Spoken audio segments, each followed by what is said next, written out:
2026 யாருக்கு ஓட்டு போட போறீங்க? டிவிக்கு விஜய்க்கு தான் போடும். கண்டிப்பா டிவிக்கு தானே ஓட்டு போடுவோம். இந்த விஜய் உங்க விஜய், உங்களுக்கான விஜய், உங்களுக்காக மட்டுமே இருக்கிற விஜய். உங்க கூட நிக்க, உங்களுக்காக நிக்க, உண்மையா நிக்க, உணர்வோட நிக்க, உறுதியா நிக்க, உங்க கூட பேச, உங்களுக்காக பேச, உண்மையா பேச, உணர்வோட பேச, உறுதியா பேச, உங்களுக்காக சேவை செய்ய உங்க விஜய். நான் வரேன். டிவிக்கு தான் ஓட்டு போடுங்க. விஜய் தான் ஓட்டு போடணும்னு ஆசைப்படுறேன். என்னோட ஓட்டு விஜய்க்கு தான். டிவிக்கு விஜய் அண்ணா. நான் எல்லாருமே விஜய் தான்.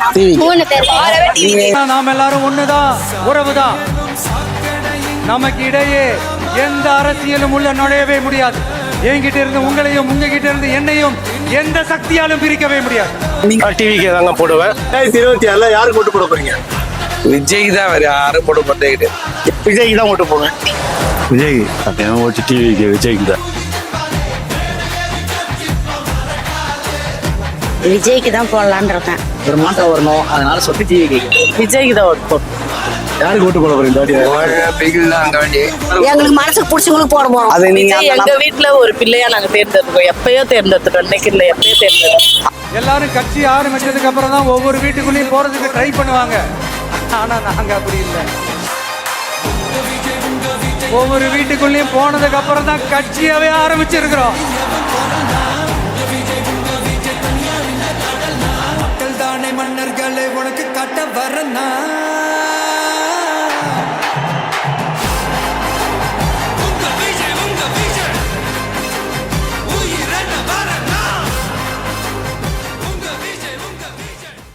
ரெண்டாயிரத்தி 26 உங்க ஆதரவு யாருக்கு? டிவிக்கு விஜய் அண்ணா. ஏன் விஜய் அண்ணாவை பத்தி நீங்க முதலமைச்சரா ஆக்கணும்னு எப்படி நினைக்கிறீங்க? அவர் வந்தா தானே கரெக்டா இருக்கும். கரெக்டா இருக்குன்னா எப்படி சொல்றது? இப்ப நடக்கிற ஆட்சியே சரியில்லைண்ணா. சுத்தமா எதுலயுமே சரி, பெண்களுக்கும் சரி, எதுலயுமே சரியில்லை. இத்தனை வருஷமா எல்லாருக்கும் சேர்த்து வச்ச காசை இப்போ ஒரு வருஷத்துல எல்லாத்தையும் யூஸ் பண்றாங்க. அப்படி லாஸ்டா செய்யறாங்க, அதனால ஓட்டு வரணும்னு சொல்லிட்டு செய்யறாங்க. இப்ப ஓட்டு வரணும் செய்யறாங்க. 4 வருஷம் தான் பண்ணிருந்தாங்க. அப்ப 4 வருஷம் செஞ்சிருக்கலாம்ல. ஓட்டு வரும்போது செய்யறதுக்கு பிரயோஜனமே இல்ல. பஸ் விட்டுக்கலாம், ஏசி பஸ் விட்டுக்கலாம், எல்லாமே கட்டிருக்கலாம், எல்லாமே பண்ணலாம். இப்ப ஏன் பண்றாங்க லாஸ்ட் வருஷத்துல? இந்த கட்சி போனாதானே ஊர்க்குள்ள நாடு. விஜய் வந்தாதானே ஓட்டு போடுவோம். யாருக்கு ஓட்டு போட போறீங்க? அண்ணா கண்டிப்பா டிவிக்கு தானே ஓட்டு போடுவோம். எதனால டிவிக்கு? மாற்றம் வேணும்ல அண்ணே. அந்த மாற்றம் எல்லாருக்குமே ஒரு நல்லது செய்யற மாற்றமா வேணும்னா கண்டிப்பா டிவிக்கு தானே ஓட்டு போடணும். போன வருஷம் யாருக்கு போட்டீங்க? ஏடிஎம்கே அண்ணா. ஏடிஎம்கே. டிவிக்கு வந்தா என்ன மாத்துவான்னு நினைக்கிறீங்க? ஆனா எல்லாமே மாறும் அண்ணா. ஊழல் இல்லாத ஒரு ஆட்சி வேணும்னாலும் நமக்கு டிவிக்கு தான் வேணும். அது மட்டும் இல்லாம ஏற்கனவே இருந்தவங்க எல்லாம் நிறைய சுரண்டிட்டு போயிட்டாங்க. நம்மால் சுரண்டறதுக்கு வரலன்னு, சுரண்டவங்க எல்லாம் பிடிக்கிறதுக்கு தான் வராரு. விஜயனை வந்தா இன்னும் நல்லது பண்ணணும்னு நினைக்கிறீங்க? முக்கியமா விஷயம்னா உங்க வீட்டுல குழந்தை இருக்கானே, பெண் குழந்தை இருக்கானே, அதுக்கு பாதுகாப்பு வேணும்ல. அதுக்கு நம்ம தளபதி வந்து எல்லாமே நடக்கும். 2026 யாருக்கு ஓட்டு போட போறீங்க? டிவிக்கு. எதனால டிவிக்கு? புதுசா ஒரு வரட்டும். வந்தா நல்லது பண்ணணும்னு நினைக்கிறீங்களா? நல்லது பண்ணுங்க. எந்த தொகுதி நீங்க? பெரம்பூர். விஜய் நிக்க போற சொல்லி சொல்லிருக்காங்க. ஓட்டு போடுவீங்களா அவருக்கு? அவருக்கு தான் ஓட்டு போடுவோம். இல்ல, வீட்டுக்கு ஒரு ஓட்டு இருக்குன்றாங்களே, உங்க வீட்டுல ஓட்டு இருக்கா அவருக்கு? இருக்கு. ஒரு ஓட்டு தான் இருக்கு. விஜய்க்கு தான் போடலான்னு இருக்கேன். எதனால விஜய்க்கு? சரி, ஒரு வாட்டி போட்டு பாப்போம் எப்படி இருக்கு பாக்கலாம் ஆட்சி அப்படின்றதுக்காக. அவர் வந்தா என்ன மாத்தணும்னு நினைக்கிறீங்க? மாற்றத்துக்காக எல்லாம் கிடையாது.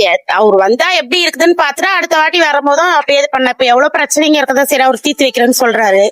சரி ஒரு வாய்ப்பு கொடுத்து பாக்கலாம், அப்படியே பாப்போம். அதனால போட்டோம்னா எப்படி இருக்கு பாக்கலாம் அப்படின்னு. பாலியல் வன்கொடுமை எவ்வளவோ நடக்குது, அத பத்தி நீங்க என்ன?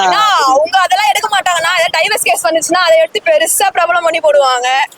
எவ்வளவு கேஸ் நடந்துக்குது, அதெல்லாம் எடுத்து அவங்க போட மாட்டாங்க. என்ன சொல்றது, ஏதோ சொல்றதுக்கு இல்லைன்னா டைவர்ஸ் கேஸ்னா யார பத்தி? தளபதி. அதெல்லாம் இவங்க பத்தி அவங்க பத்தி சொல்லணும். எவ்வளவு கேஸ் இருக்கு, அதை எடுத்து போட்டுருக்கலாம்னா அதெல்லாம் பப்ளிக் பண்ணவே இல்ல.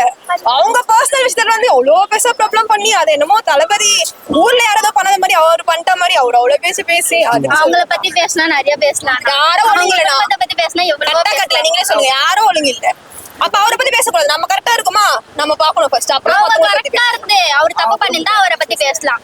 அவங்களே கரெக்ட் இல்ல. அப்ப அவரை பத்தி அவரு பண்ணதெல்லாம் எடுத்து சொல்லலாம், லிஸ்ட் போட்டு சொல்லலாம், அதெல்லாம் எனக்கு தேவையில்லாது. நான் எல்லாருமே விஜய் தான். டிவிக்கு 3 பேர் எதனால டிவிக்கு உங்களுக்கு பிடிச்சிருக்கு? அண்ணா, எந்த ஒரு அரசியல் கட்சியில பாத்தீங்கன்னாலும் பெண்களுக்கு முதல் உரிமை தரேன்னு சொல்றாங்க. அது உண்மையான்னு எனக்கு தெரியாது. எம்எல்ஏ இருக்காங்க, எம்பி இருக்காங்க, இவங்க இருக்காங்க, அவங்க இருக்காங்க. இந்த கதையே வேணாம். அவங்க கொள்கை தலைவர்ல யாராவது ஒரு பெண் இருக்காங்களா? நம்ம ஆள் யாரை வச்சிருக்காங்க? வீரமங்கை வேலு நாச்சியார் வச்சிருக்காங்க, அஞ்சலி அம்மார் வச்சிருக்காங்க. வீரமங்கை வேலு நாச்சியார் யாருன்னு நம்ம எல்லாருக்குமே தெரியும். தெரியாதவங்க கூட நம்ம தலைவரை பார்த்து எல்லாமே கத்துக்கிட்டு தெரிஞ்சுக்கிட்டாங்க. இப்போ சரிம்மா, இப்ப திட்டம் அறிவிச்சிருக்காருல்ல, அதுல உங்களுக்கு முக்கியமான பிடிச்ச திட்டம் எதுவா இருக்கு? ஆனா எல்லா திட்டமும் எனக்கு ரொம்ப பிடிச்சிருந்துச்சுன்னா, ஆனா பேசிக்கா சொல்லணும்னா தாய் மாமன் சீர் சொல்றாங்களா, அது எனக்கு ரொம்ப பிடிச்சிருக்கு. ஏன்னா எங்களுக்கு அண்ணன் தம்பி இல்லைன்னா, எங்களுக்கு அண்ணன் தம்பி இல்லைனால எங்க பசங்க நாளைக்கு வளர்ந்ததுன்னா அதுங்களுக்கு ஒரு தாய் மாமா இருக்காருன்னு ஒரு நம்பிக்கை இருக்குண்ணா. வேற என்ன திட்டம் இருக்கு? அது மட்டும் இல்லாம நம்மளுடைய பாதுகாப்புக்கு பேனிக் பட்டன்றது வைக்கிறேன்னு இருக்காங்க. அதெல்லாம் பார்க்கும்போதே ரொம்ப சூப்பரா இருக்கண்ணா. யாருன்னா பாதுகாப்பு பண்றாங்க? அவங்கவுங்க வீட்டுல இருக்க பொண்ணுங்களை பாதுகாப்பு பண்ணவே இன்னைக்கு எல்லாருமே ரொம்ப கஷ்டப்படுறோம். ஓகே, நான் பாதுகாப்பு தரேன், கண்டிப்பா என்னால முடியும்னு பண்றாருல்ல, இதுக்கே ஓட்டு போடலான்னு. பெண்களுக்கு பாதுகாப்பு கொடுத்து சொல்லியிருக்காரு, அதை பத்தி உங்க கருத்து என்ன இருக்கா? அதெல்லாம் நல்லது தானே. பெண்களுக்கு நிச்சயமா பாதுகாப்பு இப்ப நாட்டுல கிடையாது. அது சொல்ற போது நம்ம அவர் செய்யறாரான்னு பாக்கணும்ல. நம்ம இப்ப எதுவுமே அவர் செய்யாம நம்ம சொல்ல முடியாதுல்ல. அவர் வந்தா தானே தெரியும் எல்லாமே. இப்ப வந்தாதான் வாய்ப்பு கொடுத்தாதான் அது தெரியும். நம்ம வாய்ப்பே கொடுக்காம பேச முடியாதுல்ல எதையும். ஒவ்வொரு குடும்பத்திலும் எனக்கு ஒரு ஓட்டு இருக்குன்றாப்புல, அதை பத்தி உங்க கருத்து என்னக்கா? ஆமா, இருக்கும், கண்டிப்பா இருக்கும். 2026 யாருக்கு? விஜய்க்கு தான் ஓட்டு போடும். ஏன் தளபதியை நீங்க தேர்ந்தெடுத்திருக்கீங்க? அதாவது இப்போ இத்தனை வருஷமா யாரும் ஆட்சிக்கு வந்து ஒன்றும் பண்ணல, இதுக்கு மேலே பண்ண போகிறதும் கிடையாது. அதாவது ஃப்ரீ பஸ்ஸு 1000 ரூபா போட்டால் மட்டும் எல்லா விலைவாசி குறைஞ்சி எல்லாம் இதுவாக இருக்குது. அப்போ விலைவாசி டபுள் மடங்காக விற்கிது. எல்லா இதோட இதுவும் விஜய்க்கு கண்டிப்பாக ஓட்டு கூட அவர் எல்லாமே செய்வாருன்னு நம்பிக்கை இருக்கு. அது நீங்க விஜய் எங்க வீட்டுல ஒரு பிள்ளையா நாங்க தேர்ந்தெடுக்கிறோம். எப்பயோ தேர்ந்தெடுத்துட்டோம், இன்னைக்கு இல்லை, எப்பயோ தேர்ந்தெடுத்தோம். உங்க ஓட்டு யாருக்கு? விஜய்க்கு தான். விஜய்க்கு, தளபதிக்கு தான். எங்க ஃபேமிலியே விஜய்க்கு தான். ஃபேமிலியே விஜய்க்கு தான். இப்போ வந்து சாட்டை திரும்ப வந்து விஜயனோட பர்சனல் லைஃப் பத்தி பேசிட்டு இருக்காரு. ஆமா, ரொம்ப அதிகமா வந்து விமர்சனம் பண்றாரு. அதை பத்தி நான் சொல்றேன். அதை பத்தி நான் சொல்றேன். அவரு பேசவே தெரியாம பேசுறாப்போல, யாட உடமா அவரு என்னன்னா வருதோ வாயில அதெல்லாம் அச்சு உருவா போல. நான் புரிதா? நானே ஆட்டோமேட்டிக்கல எப்படி சொல்றது, நான் இப்போ டிஎம்கே வர்றதுக்கு முன்னாடி 5 வருஷம் ஆட்சியில இருந்தாங்கல்ல, 5 வருஷம் ஆட்சிக்கு வர்றதுக்கு முன்னாடி அவங்க எதுல இருந்தாங்களோ, நாளே வந்துல நாம் தமிழர் கட்சிக்கு தான் ஓட்டு போடலான்னு சொல்லிட்டு இருந்தேனே. அந்த நாம் தமிழர் கட்சியே ஆனா இந்த அளவுக்கு கேவலமா தளபதியை பத்தி பேசும் போது அந்த அளவுக்குலாம் நான் விட்டுற மாட்டேன். தளபதி, எங்க தளபதியை நான் விட்டுறவே மாட்டேன். நீங்க சொல்லுங்க நான் ஏதுனே, எங்க தளபதி தான் எங்களுக்கு முக்கியம். அவர் வந்து எவ்வளோத்துக்கு எவ்வளோ சினிமாவில் இருந்து எவ்வளோத்துக்கு எவ்வளோ மக்களுக்கு நல்லது பண்ணாருன்ட்டு வெளியே தெரியாது, வெளியே தெரியவே தெரியாது. அது எல்லாமே வந்து நம்ம ஒன்னொன்னா சொன்னாதான் தெரியும். இப்போ நான் சொல்றேன்னு வச்சுக்கோங்களேன், அவர் சினிமாலேருந்து எவ்வளோ நல்லது பண்ணாரு உங்களுக்கு தெரியுமா? சொல்லுங்க, உங்களுக்கு தெரியுமா? நீங்க பேட்டி அடி, நீங்க பிரஸ்காருங்க, நீங்க உங்களுக்கு தெரியுமா? உங்களுக்கு தெரியாது, எங்களுக்கு தெரியும். நான் வந்து தளபதி ரசிகன், 2 பேரையும் ரசிகன். எனக்கு வந்து தளபதி எவ்வளோ நல்லது பண்ணாருன்னு எனக்கு தெரியும். எவ்வளோ வந்து ஊனமுற்றவங்களுக்கு பண்ணியிருக்காரு, எவ்வளோ வந்து அனாதை குழந்தைங்களுக்கு பண்ணியிருக்காரு, எவ்வளோ முதியோர் இல்லத்திற்கு பண்ணியிருக்காரு, எல்லாமே எனக்கு தெரியும். உங்களுக்கு எதுவுமே தெரியாது. அதே மாதிரி தான் Stalin uncle is very wrong uncle. தப்பா நினைச்சிக்காதீங்க. இது யாரா இருந்தாலும் சரி, இந்த தொகுதியில இருந்து, வண்ணாரப்பேட்டை தொகுதியில இருந்து நீங்க என்னதான் பேசினாலும் ஒன்னே ஒண்ணு, எங்க தளபதிக்கு தான் ஓட்டு. டிவிக்கு தாங்க போடுவேன். அது இல்லாம அவர் பெரம்பூர் தொகுதியில, எங்க தொகுதியில எங்களுக்காக எங்க அண்ணன் நிக்கிறாரு. கண்டிப்பா அவருக்காக தான் நாங்க ஓட்டு போடுவோம். ஏற்கனவே அவங்க உறுப்பினர்கள் நான் கார்டு வாங்கிட்டேன். கண்டிப்பா அவருக்கு தான் ஓட்டு, வேற யாருக்குமே கிடையாதுங்க. இந்த வாட்டி போட்டு ஏமாந்ததெல்லாம் போதும். இந்த வாட்டி போட்டு கண்டிப்பா ஜெயிக்க வச்சு ஒரு புது சரித்திரத்தை உண்டாக்கணும்னு நாங்கள் தமிழ்நாட்டுக்கு பார்க்குறோம். கண்டிப்பா அவர் வருவார், ஜெயிக்க வைப்போம். நாங்கள் எங்க எம்சி ரோடும் சரி, பெரம்பூர் தொகுதியிலும் சரி, அத்தனை போட்டியும் நான் கேன்வாஸ் பண்ணி எல்லாருக்கும் விஜய்க்கு போட வைப்பேன். எனக்குன்னு தனிப்பட்ட சப்போர்ட் அங்கே இருக்கு. கண்டிப்பா ஓட்டு விஜய்க்கு தான். விஜய் வந்தா என்ன நல்லது பண்ணுவாங்க? கண்டிப்பா எல்லாமே நல்லது நடக்கும். முதல்ல ஊழல் இருக்காதுங்க, இந்த ஊழல் ஆட்சி இருக்காது. கண்டிப்பா அவர் ஊழல் இல்லாம நல்ல ஆட்சி கொண்டு வருவாரு. இது கொடுக்குறேன் அது கொடுக்குறேன் ஏமாத்தி ஓட்டு வாங்குறது நம்ம கிட்ட கிடையாது. நேர்மையா ஓட்டு எடுத்து நேர்மையா கழிச்சு நேர்மையா இந்த நாட்டை, தமிழ்நாட்டை நல்லா வளமையான நாட்டை ஆக்குவார். கண்டிப்பா அது எனக்கு நம்பிக்கை இருக்கு. அதனால எங்க அண்ணன் கண்டிப்பா ஓட்டு போடுங்க, கண்டிப்பா ஜெயிக்க வைங்க. மற்றவங்கள மாதிரி அவர் சொல்ல மாட்டாரு, சொல்லாமே செஞ்சு காட்டுவார். இதுதான் உண்மை. என் ஓட்டு டிவி கேட்கதான். எதனால டிவிக்கு ஒரு மாற்றம் வரணும், அதனால சொல்லிட்டு டிவி கேட்க போடலாம். டிவிக்கு வந்தா என்ன மாத்தணும்னு நினைக்கிறீங்க முதல்ல? நிறைய மாத்த வேண்டியது இருக்கு தல. ஃபர்ஸ்ட் இந்த ரோட மாத்தணும். ரோடு போட்டு 3 வருஷம் ஆகுதுங்க, அப்படியேதான் போட்டு வச்சிருக்கேன். அதுல எந்த மாற்றமும் இல்ல. அது வந்தா ரோடு வேலையை கொஞ்சம் சீக்கிரமா முடியட்டும். நிறைய பேர் போறாங்க வராங்க, பிரெக்னென்ட் லேடிஸ் எல்லாம் போறாங்க. அவங்களுக்கோசரம் இந்த ரோடையாவது கொஞ்சம் மாத்தணும். மாத்தினா நல்லா இருக்கும். அதனால நிறைய டிவிக்கு வந்தா பெஸ்டா இருக்கும், என்னோட ஒப்பீனியன். அவ்வளவுதான். அவர் ஸ்கீம் அறிவிச்சிருக்காருல்ல, அது உங்களுக்கு பிடிச்சிருக்கு எல்லாமே? நல்ல டிஃபரெண்டா அறிவிச்சிருக்காரு. யாருமே சொல்லாததான் சொல்லியிருக்காரு. அந்த விஷயத்துல அவர் அதை பண்ணுவாரு நம்புறோம். அவ்வளவுதான். அதனால என் ஓட்டு டிவி கேக்குதான். பெண்கள் பாதுகாப்பு குறித்து என்ன நினைக்கிறீங்க? அது எப்படி சொல்றதுனா, இப்ப நிறைய பெண்களுக்கு பாதுகாப்பு இல்லாம தான் போயிட்டு இருக்கு நாட்டுல. இப்ப ரீசெண்டா நடுவில் ஏதோ இன்சிடென்ட் கூட பார்த்தேன். அது அந்த சின்ன சின்ன குழந்தைங்க அதெல்லாம் கொஞ்சம் இதெல்லாம் கொஞ்சம் தண்டனையும் கொஞ்சம் பெருசாகணும். அதுக்கேற்ற அரசியல் இருக்கணும். அதுதான். அது டிவிக்கு வந்தா தளபதி விஜய் வந்தா அதுக்கான மாற்றம் ஏற்படும் நம்புறோம். அவ்வளவுதான். இப்போ கூட்டணி இல்லாம தனியா நிக்கிறேன்னு சொல்லி அவரே சொல்லிட்டாரு. அதை பத்தி என்ன சொல்லி? ஜெயலலிதா அம்மா ஒரே ஒரு வார்த்தை சொன்னாங்க, அதை நீங்க கவனிச்சீங்களா? நான் யாரையும் நம்பி கூட்டணி வைக்கல, என் மக்களை நம்பிதான் நான் கூட்டணி வச்சேன். சொன்னாங்களா? மக்களுக்காக நான், மக்களுக்காகவே நான் அப்படின்னு சொன்னாங்களா இல்லையா? இதுதான் அதே மாதிரிதான் தளபதியும். மக்களுக்காக நான், மக்களுக்காக தளபதி என்ற நான். தளபதி சொல்லுவா போல, எங்க தளபதி தான் சிஎம். சீமான் கட்சியை சேர்ந்த சாத்திய திருமணம் இருக்காங்களே, அவங்க தொடர்ந்து டிவிக்கு விஜய் பத்தி ரொம்ப அவதூறா பேசிட்டு இருக்காங்க. அதை பத்தி நான் நினைக்கிறேன். பேசுறவங்க பேசதான் செய்வாங்க. யாரா இருந்தாலும் சரி, பேசுறவங்க பேசதான் செய்வாங்க. இந்த காதல வாங்கிட்டு அந்த காதல விட்டுணும். நம்ம வேலை என்னமோ அதை மட்டும் நம்ம பாத்துட்டு போனா வெற்றி நம்மளுக்கு தான். 2026 ஓகேங்களா? பெண்களுக்கு முதல் பெண்களுக்கு தாங்க முக்கியத்துவம் கொடுப்பேன்னு சொல்லிட்டாரு. யார் எதுவுமே இல்லை, பெண்களுக்கு தான் முதல் உரிமை தொகை அவங்களுக்கு தான். அதுக்கப்புறம் தான் மற்ற எல்லாருக்குமே உங்களுக்கு. பெண்களுக்கும் ஊனமுற்றவங்களுக்கும் முதல்ல அவர் செய்யறேன்னு சொல்லிட்டாரு. கண்டிப்பா அவர் செய்வார். சொல்ல மாட்டார் மற்றவங்கள மாதிரி, ஆனால் கண்டிப்பா அவர் செஞ்சு காட்டுவார். அப்போதான் இந்த அரசியலை பத்தி என்னன்னு உங்களுக்கு புரியும். நீங்க ஆளுங்கட்சியும் சரி எதிர்கட்சியும் சரி, எங்க ஆளு தான் இப்போ சூப்பர் கட்சியா நிக்க போறாரு. எல்லாருக்குமே விடிவெளி கண்டிப்பா கொடுக்க போறாரு.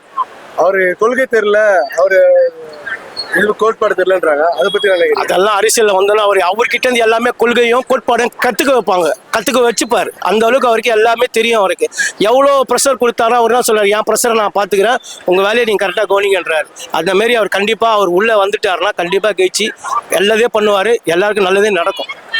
கூட்டணியை வச்சு நம்பிக்கையை எங்க வச்சு எங்க தளபதி ஜெயிக்கல. தளபதி எங்க மக்களை நம்பிதான் ஜெயிக்கிறா போல, மக்களை நம்பிதான் நிக்கிறா போல. அவரை நாங்க சிஎம் ஆக்குவோம். அந்த அளவுக்கு எங்களுக்கு நம்பிக்கை இருக்கு. பெண்களுக்கு முக்கியம். எங்க தளபதி சிஎம் ஆயிட்டாருன்னா பெண்களுக்கு முக்கியம் பாதுகாப்பு. ஃபர்ஸ்ட் அவர் கொடுக்கறது முக்கியம் பாதுகாப்பு. பெண்களுக்கு மட்டும் தான் அதை மட்டும் கொடுக்கணும்னு சொல்லிட்டு நாங்க கேட்டுவோம். தளபதி நீங்க வந்துட்டீங்கன்னா பெண்களுக்கு மட்டும் பாலியல் வன்கொடுமை நடக்காத அளவுக்கு பெண்களுக்கு மட்டும் பாதுகாப்பு கொடுங்க தளபதி. எங்களுக்கு இதான் ஒரே ஒரு கோரிக்கை. அவ்வளவுதான். ஆனா 2026 உங்க ஓட்டு யாருக்கு? விஜய் போடலான்னு ஐடியா இருக்குது. எதனால விஜய்? மாற்றம் வேணும் எல்லாம் அதிகம் போட்டேன். சரி வரட்டும், நம்மளுக்காக வராரு, நல்லது செய்வார்னு நினைக்கிறேன். செய்வார். இதுக்கு முன்னாடி யாரும் ஓட்டு போட்டீங்க இப்போ எலெக்ஷன்ல? சீமானுக்கு போட்டேன். சீமான். விஜய் என்ன மாற்றம் கொண்டு வரும் நினைக்கிறீங்க? நல்லது செய்வார்ப்பா. அவரு மக்கள் நல்லது செய்யதான் வராரு. கண்டிப்பா மக்கள் நல்லது செய்வார். இந்த சின்ன பசங்க மட்டும் தான் ஓட்டு போடுவாங்க. இப்போ 50 வயசு மேல ஓட்டு போட மாட்டாங்க. அதெல்லாம் போடுவாங்க கண்டிப்பா. எல்லாம் டெய்லி நியூஸ் பாக்குறேன், கண்டிப்பா போடுவாங்க. வரும், ஓட்டு போடுவாங்க விஜய். இந்த தொகுதியில எப்படி இருக்கு நிலவரம்? கலை நிலவரம் எப்படி இருக்கு? இப்போ எல்லாம் விசிலு தான் பேட்டி கொடுக்குறாங்க. விசில் தான் சொல்லுது. பசங்க பெரியவங்க விசிலு வரணும், மாற்றம் வரணும். இந்த வாட்டி ஓட்டு விஜய்க்கு போகணுன்றது என்னோட முழுமையான கருத்து. ரெண்டாவது என்னன்னா, நம்ம மனசுக்கு ஏதோ செய்வார் என்ற நம்பிக்கை இருக்கு. புதுசா வரவங்களுக்கு நம்ம வழி காமிச்சாதான் வரவங்களும் நல்லது பண்ணணும் எண்ணமும் வரும். 2026 என்னோட ஓட்டு விஜய்க்கு தான். சரிங்களா? 2026 உங்க ஓட்டு விஜய்க்கு தான். இல்லன்னா சொல்ல, சிஎம்மா யாரு வருவா? ஸ்டாலின் வருவாரா இல்ல விஜய் வருவாரா? விஜய் வருவார். விஜய் தான் வரும். எந்த அளவுக்கு நீங்க கான்பிடண்டா சொல்றீங்க? இல்ல இப்ப இருக்கிற நிலவரம் பார்த்தவொன்னே எல்லாம் விஜய்க்கு தான் போடணும்னு நினைக்கிறாங்க. விஜய்க்கு தான் போகணும்னு நினைக்கிறாங்க. அவர் நல்லா வச்சு தொடருவாரா? கண்டிப்பா தொடருவார். கண்டிப்பா தொடருவார். உங்களுக்கு அந்த அளவுக்கு நம்பிக்கை இருக்கா? கண்டிப்பா இருக்கு. 100% இருக்கா இல்ல 50% இருக்கா? இல்ல 100% இருக்கு. அந்த கான்ஃபிடென்ட்டா இருக்காரு அவரு. புரியுதுங்களா? எங்க போனாலும் அடிச்சு தூக்குவார். இல்ல 50 வருஷம் கழிச்சு 75 வருஷம் கட்சிலாம் இருக்கு அதை விட்டு வரட்டுமே மாற்றம் 50 வருஷம் ஆண்டாச்சு பார்த்தாச்சு இப்போ இவர் வந்து என்ன செய்யறான்னு பார்ப்போமே. கொள்கை தெரியலன்றாங்க, கோட்பாடு அதெல்லாம் வந்து பார்த்தா தாங்க தெரியும். கொஞ்சம் விட்டு பார்ப்போம், கொஞ்சம் அவர்கிட்ட ஒப்படைப்போம். ஒப்படைச்சு பார்த்தா தெரியுது அவர் என்ன செய்ய போறான்னு. அப்படி தெரிஞ்சு போகுது. வணக்கம். வாங்க. யாருக்கு ஓட்டு போட போறீங்க இந்த வாட்டி? பிகில் தான் அந்த வாட்டி. பிகில் செல்வாக்கு இருக்கு. 3 அணி நிலாவோட எப்படியும் ஒரு 150 சீட்டு கம்மியாக வர்றோம். கண்டிப்பா வரும். ஏன்னா சொல்றீங்களே மொத்தம் எங்க ஏரியாவில் திருநெல்வேலியே வெயிட்டா இருக்க. எந்த வீட்டில் போனாலும் விஜய் தான் ஓட்டுட்டாங்க. எங்க பெரிய பொண்ணு போயிட்டு வந்தா ஒரு 10-20 நாள் ஏக்கா விஜய்க்கு ஓட்டு போடுங்க, விஜய்க்கு ஓட்டு போடுறாங்கிற பசங்க வந்து சொல்றா போன வாரத்தில் வாய்ப்பு இருக்கு. ஆனால் வெற்றி வின் பண்றதுக்கு வாய்ப்பு இருக்கு. ஆர்கே நகரில் நிற்கிறது ஜேபேர் மருமவன். அது வெயிட்டான பார்ட்டியால் பணம் செலவு பண்ணுவார். அதுவும் வெயிட்டான பார்ட்டி. அதே நேரத்தில் அங்கே வந்து ஏரியா கொஞ்சம் வெயிட்டாக இருந்தாலும் காசு கொடுத்து வச்சுருவோம். எதனால விஜய்ன்றாங்க? எதனால? மக்கள் செல்வாங்க தானுங்க, இதுதானுங்க. இப்போ எம்ஜிஆர் எப்படி இருந்தாங்க காலத்தில், அதே மாதிரி விஜய்னாக்க ஒரு நல்ல மனுஷன், நல்ல ஒரு நடிகர். அதனால விஜய் விரும்புவாங்க மக்கள். இதெல்லாம் சின்ன வயசு பண்ணிங்களா, 25-30 வயசு கொடுங்க. எங்க பார்த்தாலும் இதுதான். எழுச்சியா இருக்குன்றீங்க. விளம்பரம் சூப்பரா இருக்கு, நல்லா இருக்கும் எலெக்ஷன் இந்த வாட்டி. 2027 ஓட்டு யாருக்குண்ணா? விஜய். எதனால விஜயனுக்கு? புதுசா வரலான்னு பார்க்கலான்ட்டு. சரி. இன்னும் வந்தா என்ன மாத்துவார் நினைக்கிறீங்க? இல்ல அவர் வந்து பார்க்கலாம் எப்படி இதுன்ட்டு. ஏன்னா அவர் மனசுல என்னன்னு தெரியாது, வந்து பார்த்தா நம்மளுக்கு தெரியும். புதுசா வரட்டும் ஒரு ஆளு. அதான் நான் இப்ப விஜயன் என்ன சொல்றாருன்னா, குடும்பத்துல ஒரு ஓட்டு இருக்குன்றாப்புல. எல்லா குடும்பத்துல ஒரு ஓட்டு இருக்கா? என் குடும்பத்துல 4 பேரு. 4 பேர் யாருக்கு? நாங்க விஜய் தான் போடுறோம். சரி. மத்தியிலும் அவரு எப்படி அழுத்தம் கொடுக்குறாங்க, மாநிலத்தை அழுத்தம் கொடுக்குறாங்க. சமாளிச்சு மாநிலத்துல அலட்சியம் கொடுத்த விட மத்திய தான் உற்சாக பார்க்கணும். அவங்க இங்க விஜய் அவரு பிஜேபியில வந்து இவர் உள்ள வச்சு போடலான்னு பாக்குறாங்க. அது இவர் ஒத்து வரலையே. உங்களால என்ன பண்ண முடியும் பண்ணிக்கின்றாரு. 2026 எலெக்ஷன் வருதுல்ல, உங்க ஓட்டு யாருக்குண்ணா? என் ஓட்டு டிவிக்கு விஜய்க்கு தான் சார். எதனால டிவிக்கு விஜய்? எனக்கு வந்து மாற்றம் வரணும் சொல்ற ஒரு இதுக்கோசரம் தான் சார் பண்றோம். மாற்றம் கண்டிப்பா வரணும் சார். இல்ல எல்லாருமே 20 வயசு 18 வயசு 20 வயசு 30 வயசுக்குள்ள ஆள் தான் போடுவான்றாங்க. நீங்க ஒரு 50 வயசு 55 வயசு ஆள் மாதிரி ஆமா மாற்றம் வரணும் சார். எனக்கு மாற்றம் வரணும், அதுதான் சார். எங்க வீட்டுல இருக்கவங்க அத்தனை பேரும் விஜய்க்கு தான் போடுவாங்க சார். என் பொண்ணு, என் பையன், என் ஒய்ஃப் எப்படி தெரியாது சார். ஆனா ஆமா சார், என் பொண்ணு எல்லாம் படிச்ச பொண்ணு, அதனால கண்டிப்பா விஜய்க்கு தான் போடுவாங்க சார். விஜய் நான் வந்தா என்ன மாத்துன்னு நினைக்கிறீங்க? ஃபர்ஸ்ட் ரோடுங்க சரியில்லை, ரோடுங்க கொஞ்சம் நல்லா பண்ணணும். அதுக்கப்புறமா விலைவாசியை கொஞ்சம் கம்மி பண்ணாருன்னா கொஞ்சம் நல்லா இருக்கு சார். கண்டிப்பா சார். உங்க வீட்டுல எத்தனை ஓட்டு போடுவாங்க? எங்க வீட்டுல என் சின்ன பொண்ணு பெரிய பொண்ணு ஒரு 8 ஓட்டு தரும். 8 ஓட்டு ஓகே. சரியான டெவலப் 2 வருஷத்துக்கு விஜய். பெண்கள் பாதுகாப்பு கொடுத்து எப்படி இருக்கு? நல்லா பண்ணணும்னு சொல்றாரு. ஒரு 4-5 மாநாட்டுல நல்லா சொல்லிக்கிறாரு. பெண்கள் பாதுகாப்பு தான் முதலிடம் சொல்லியிருக்கிறாரு. செய்வார் கண்டிப்பா செய்வார். பெண்களுக்கு பாதுகாப்பு படுத்தி சொல்லியிருக்காரு, அதை பத்தி என்ன நினைக்கிறீங்க? அது நல்ல விஷயம். அது அப்போதுல இருந்தே ஒரு லேடிஸ்க்கு நல்ல மரியாதையும் நல்ல ஒரு எஜுகேட்டிவ் எப்பவுமே சொல்றாங்க. இப்போ இல்லை, எப்பவுமே சினிமா ஃபீல்டில் எப்போ வந்தாலும் அந்த பசங்களுக்கு செய்ய வேண்டிய அது இயர்ல அந்த இது ரஜினிக்கு அப்புறமா விஜய் தான் அதை ஃபாலோ பண்ணி மற்ற யாரும் ஃபாலோ பண்ணதில்லை. அவரை காப்பி அடிக்கிறான். காப்பி அடி தப்பு. ஏன்னா ஒருத்தர் பார்த்து கற்றுக்க முடியும், புதுசாக யாருக்கும் இது பண்ண முடியாது. ஆனால் ஒருத்தர் காப்பி அடி தப்புன்னு கிடையாது. ஆனால் அதை ப்ராப்பராக செய்யணும். அது கரெக்டாக செய்கிறாப்புல நிறைய பசங்க நான் நேரில் பார்க்கும்போது அது ஒரு சந்தோஷம் மாத்திரம் இருக்குது. பார்த்தீங்களா, அது எனக்கு எங்கள் அப்பா கூட வாங்கி கொடுத்தாரு, அந்த சந்தோஷம் வராது. அஜய் அண்ணன்ட்ட போய் வாங்கினேன், விஜய் சார்கிட்ட வாங்கினேன், அந்த வார்த்தை வருது பாருங்க, அது வேற யார்கிட்டையுமே இல்லை. ஸ்கூலில் போய் எச்சமே கொடுத்தா கூட அந்த ஒரு அந்த இது வரல. 2வது நிறைய எனக்கு போய் பண்ணுறாரு, நிறைய பண்ணுறாரு, வெளில தெரியாது. 2-4 தெரியும். அது நிறைய பண்ணியிருக்கிறது நான் எப்போ சொல்லியிருக்காங்க. கொரோனாவில் கூட சரி, ஒரு இது வந்தாலும் சரி, நிறைய பண்ணியிருக்கிறது நிறைய பேர் சொல்லியிருக்கிறாங்க. இப்போ பண்ணிட்டு தான் இருக்காரு. இப்போ நல்லது பண்ண டேரெக்டாக வந்திருக்காரு அவர். நம்ம கை கொடுக்கணும். என்னால் முடிஞ்சது ஒரு ஓட்டு தான் போட முடியும். அது நான் கண்டிப்பாக பண்ணுறேன். இதுக்கு முன்னாடி யாரும் ஓட்டு போட்டீங்க இப்போ எலெக்ஷன்ல? சீமானுக்கு போட்டேன். இப்போ நாமத்தவன் ஓட்டு போட்டுருக்கீங்க. இப்போ சாட்டை திரும்ப நான் போடும் இப்போ தானே இந்த ஒரு வருஷம் தானே அந்த அப்படி பேசுங்கிறார். அது மாதிரிலாம் பேசலையே. இப்போதான் விஜய் வந்த பிறகு தான் பேசுங்கிறாரு. அவருக்கு என்னங்க, அவருக்கு என்ன போறாமே காண்டு தெரியலையே. பேசக்கூடாது போல ரொம்ப தரகுறையிலும் பேசக்கூடாது. நம்மளுக்கு எந்த கட்சியும் கிடையாது, இருந்தாலும் ஒரு ஆள் தரகுறை பேசக்கூடாது. எவ்வளோ பெரிய ஆள், உலகமே அவர் தலையை தூக்கி சாடுது, இவ்வளோ மட்டமாக பேசக்கூடாது. என்ன காரணமாக இருக்குன்னு நினைக்கிறீங்க? போட்டி தான், அவருக்கு போட்டியாக இருப்பாங்கன்னு சொல்லி தான் அவர் பயப்படுறாரு. அதனால தலைவரே அவரே பேசுகிறார். இவர் இந்த ஆள் ரொம்ப பேசுகிறேன், தப்பு, பேசக்கூடாது.